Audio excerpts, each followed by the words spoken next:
PTE speaking strategies. Hello students.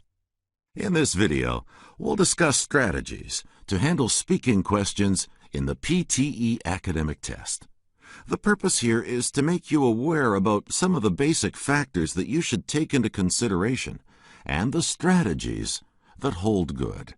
So let's dive in and understand what's there in the speaking section of PTE Academic.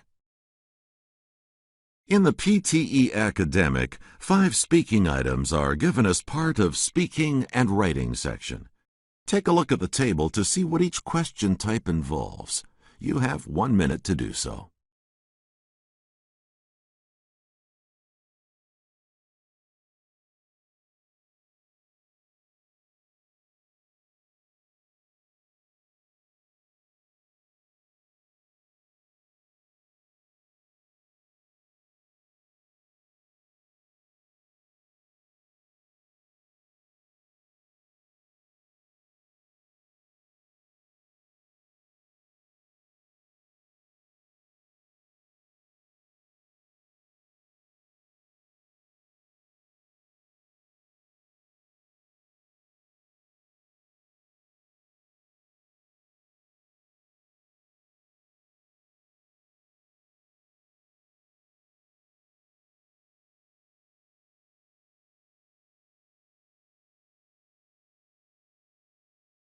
There is no negative marking in this section, so there is no point in leaving any question unanswered, even if you have to guess.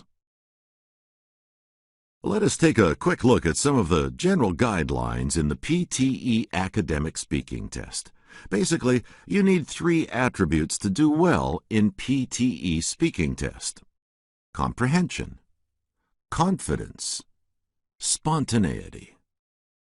Understand the requirements of the task, comprehend the leads provided, and get going in a confident and spontaneous manner. Don't imitate any speaking style. Don't overly worry about any slip of tongue. Make some sound while you weigh the answer in your mind, and don't hesitate. This is not a scored item, yet it is important. While it helps you give a good account of yourself for any university college considering grant of admission, it also serves as an icebreaker and gives you confidence for the test to follow. So go prepared on what you will speak and practice in advance. There are 6 to 7 read aloud items. You are provided 30 to 40 seconds time to read aloud and the same amount of time to prepare. Use the preparation time to read the sentence well in your mind, concentrating on punctuations, as well as words that you might find hard to pronounce. However, punctuation marks are not meant to be pronounced. The other half of the time should be sufficient to read aloud. Timings can be easily worked out by practicing in advance. Read this sentence, first in your mind, then aloud. See how much time the twin exercise takes. If any word seems too hard to pronounce, sound it out in your mind first. You must not falter while you read aloud.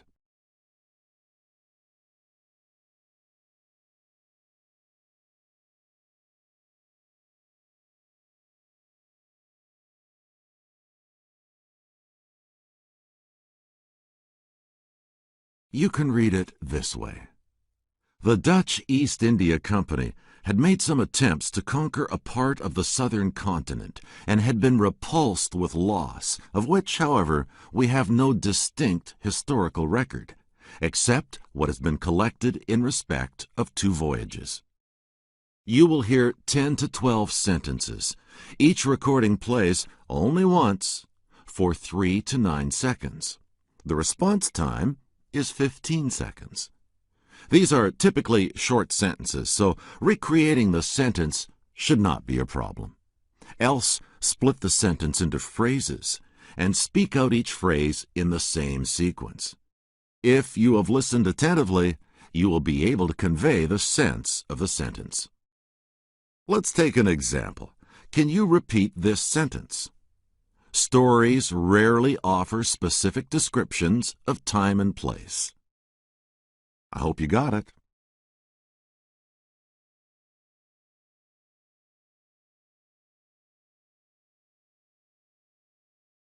Describe image items. You have 25 seconds to understand the image and 40 seconds to describe it. Get the overall picture being conveyed. If you name the image, bar graph, pie chart, line graph, etc., and in case of graphs, what each axis represents, or in case of table, what each column represents, you have made a good beginning.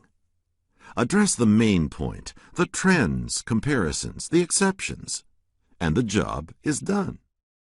You must know how many sentences you will be able to speak in 40 seconds. This needs practice in advance. Here's a pie chart that depicts percentage market share of different companies in the total market of 500,000 room air conditioners. It can be seen that the bulk of the market, i.e., over 70%, is in the hands of small-scale sector. Voltus is a distant second at less than 11%, and Carrier Aircon third at less than 8%.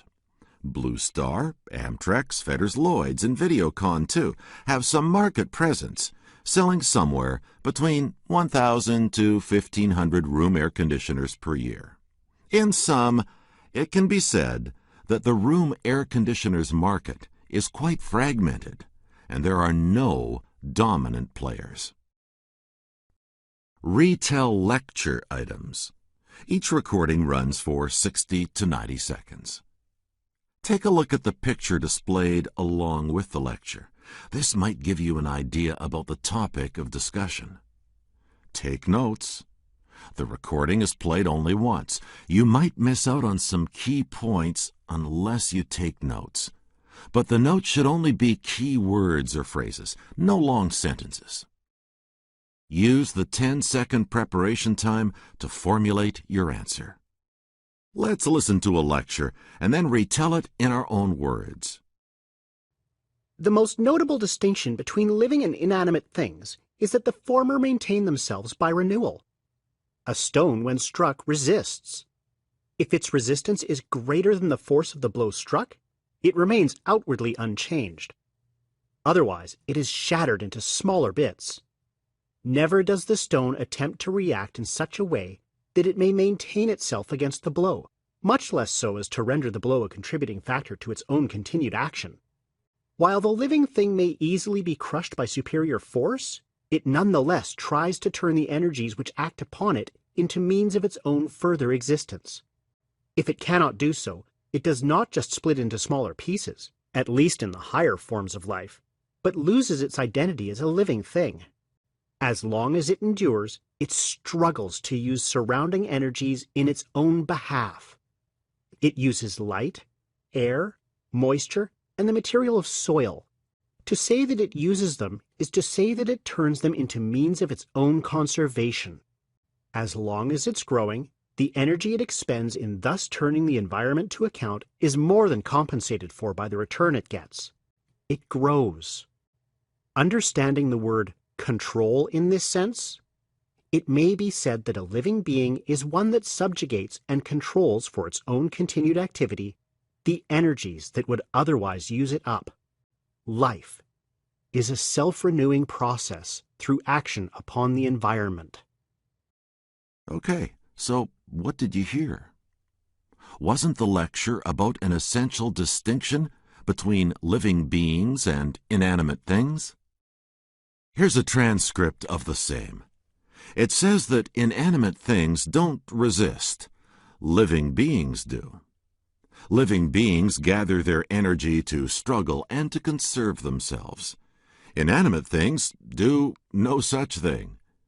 In case they are crushed by a superior force, the inanimate things simply lose shape and splinter. But living beings lose their very identity, their being.